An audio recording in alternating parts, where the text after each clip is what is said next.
여러분 안녕하세요. 오늘은 진짜 흥미로운 이야기를 들고 왔습니다. 제목만 들어도 긴장감이 올라가죠? 충격 실화?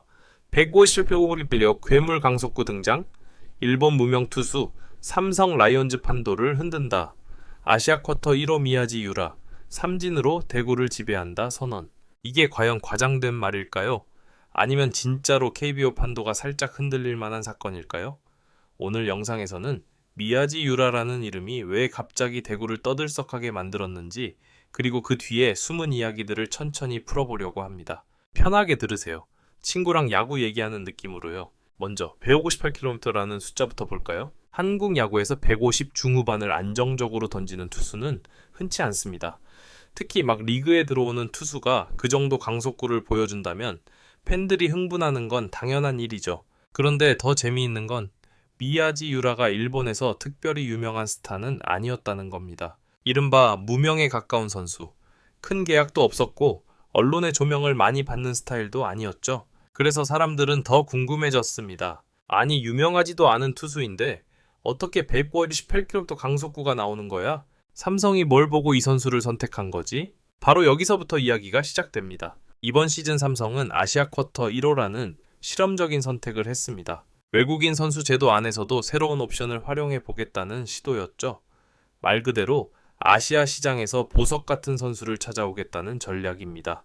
그리고 그 첫 케이스가 바로 미야지 유라. 스카우트 팀은 그를 오래 지켜봤다고 해요. 성적표만 보면 평범하다고 느낄 수 있지만 공이 회전수, 릴리스 포인트, 그리고 무엇보다 속도 잠재력, 이 세 가지가 눈에 띄게 좋았다는 겁니다. 즉, 당장 완성된 에이스가 아니라 다듬으면 폭발할 수 있는 유형이었다는 거죠. 미야지 스스로도 한국행을 결심하면서 굉장히 인상적인 말을 남겼습니다. 삼진으로 대구를 지배하겠다. 보통 새로 오는 투수들은 팀에 도움이 되고 싶다. 열심히 하겠다.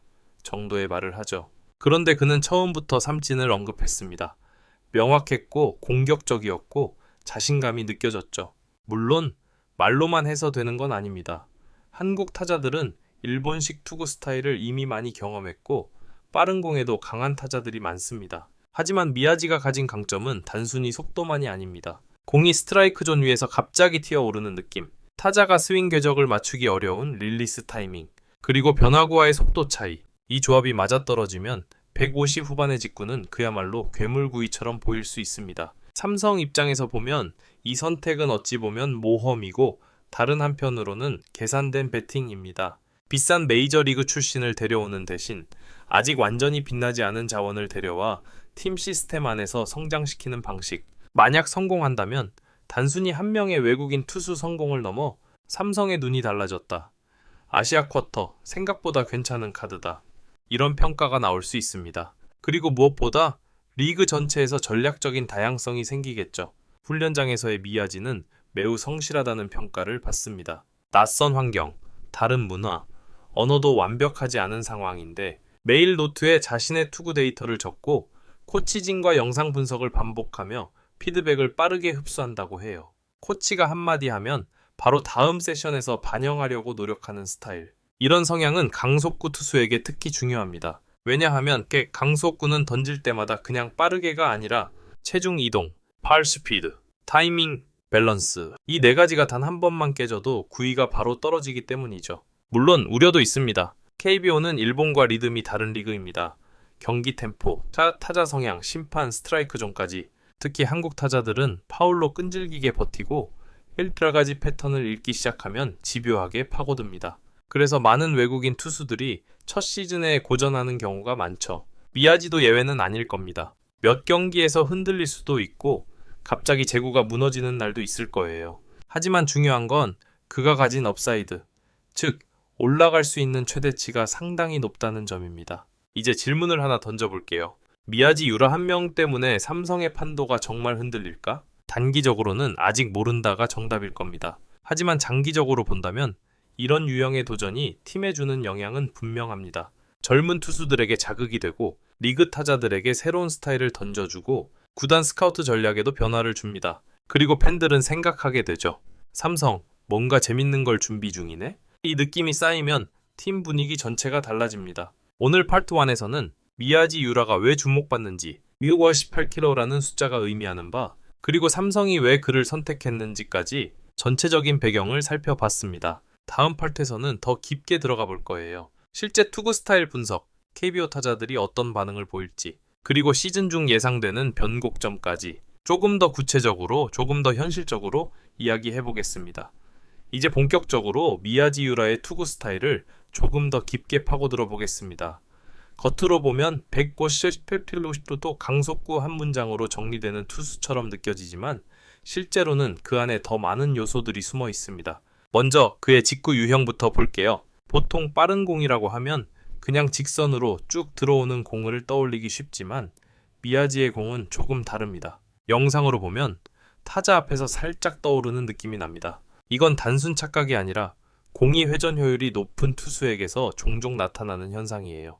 쉽게 말해서 속도만 빠른 공이 아니라 끝까지 힘이 살아있는 공이라고 보는 게 더 맞습니다. 그래서 타자들이 스윙을 했는데도 공이 배트 위를 스쳐 지나가면서 헛스윙이 나오는 장면이 종종 생깁니다. 여기에 더해지는 게 바로 슬라이더와 체인지업입니다. 많은 강속구 투수들이 겪는 문제는 이거죠.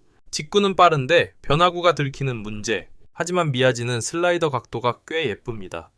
날카롭게 떨어진다기보다는 스트라이크에서 볼로 살짝 빠지는 궤적이라 타자가 이건 직구다 하고 스윙을 시작한 순간 이미 타이밍이 깨져버립니다. 체인지업도 흥미롭습니다. 한국 타자들은 체인지업을 잘 치는 편이지만 미야지의 체인지업은 직구와 팔스피드가 거의 동일해서 첫 타석에서는 특히 더 속기 쉽습니다. 결국 이런 조합이 만들어내는 그림은 속도 차이 플러스 시각적 착각 플러스 릴리스 포인트가 세 가지가 동시에 겹쳐지는 투구. 그러니까 단순히 힘으로만 승부하는 유형이 아니라는 겁니다. 그렇다면 KBO 타자들은 여기에 어떻게 대응할까요? 아마 시즌 초반에는 헛스윙이 꽤 많이 나올 가능성이 높습니다. 낯선 투수, 낯선 궤적, 낯선 템포. 타자 입장에서 상당히 까다로운 조건이에요. 하지만 시간이 지나면 분명히 적응이 시작될 겁니다. 특정 카운트에서 직구 비율, 유리한 상황에서 던지는 변화구 패턴, 위기에서 자주 사용하는 코스.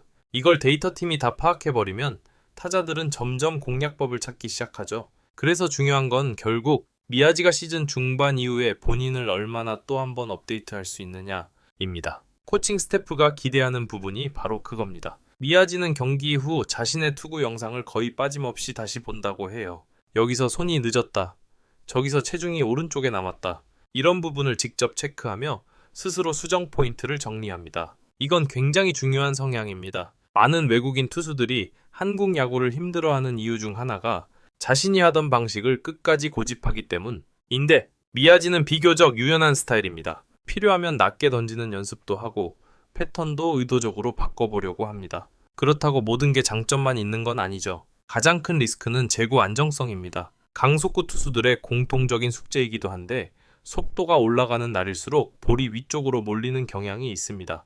KBO 타자들 윗공 잘 때립니다. 특히 홈런 타자들은 실투 하나만 놓쳐도 바로 담장 넘겨버리죠. 그래서 시즌 중 중요한 과제는 강속구를 유지하면서도 스트라이크 존 하단을 얼마나 공략할 수 있느냐, 여기일 가능성이 큽니다. 또 한 가지 연쇄적인 피로 관리도 필요합니다. 한국은 일본보다 등판 간격이 조금 더 타이트하게 느껴질 수 있고 여름엔 더위까지 겹칩니다. 팔스피드가 조금만 떨어져도 157km가 153km로 내려오고 그 순간 직구는 괴물 구위에서 맞을 수 있는 공으로 변해버립니다. 삼성이 여기에 꽤 공을 들이고 있는 이유도 이 때문입니다. 화이트 트레이닝 루틴, 회복 프로그램, 투구수 관리 이걸 세밀하게 설계해서 한 시즌 내내 같은 구위를 유지시키려는 거죠. 그럼 이제 이런 질문이 나옵니다. 만약 미야지가 성공하면 삼성은 어떤 그림을 그릴 수 있을까? 첫째, 선발 로테이션의 안정감이 확 달라집니다. 에이스급이 하나만 단단해져도 다른 투수들이 부담을 덜 느끼고 경기 운영이 훨씬 쉬워져요. 둘째, 불펜 소모가 줄어듭니다. 강속구 투수가 6, 7이닝까지 버텨주면 마무리, 새 선맨이 제 역할을 할 수 있습니다. 셋째, 팀 분위기가 바뀝니다. 저 친구가 나왔으니까 오늘은 이길 수 있다. 선수들이 이렇게 느끼기 시작하면 그건 이미 전력 이상의 효과를 내는 거예요. 하지만 반대로 만약 기대 이하라면 어떻게 될까요? 그때는 아마 이런 평가가 나올 수 있습니다. 역시 무명 선수는 리스크가 크다. 아시아 쿼터 생각보다 어렵네. 그래서 이 선택은 성공하면 크게 칭찬받고 실패하면 크게 욕먹을 수 있는 카드입니다. 그럼에도 불구하고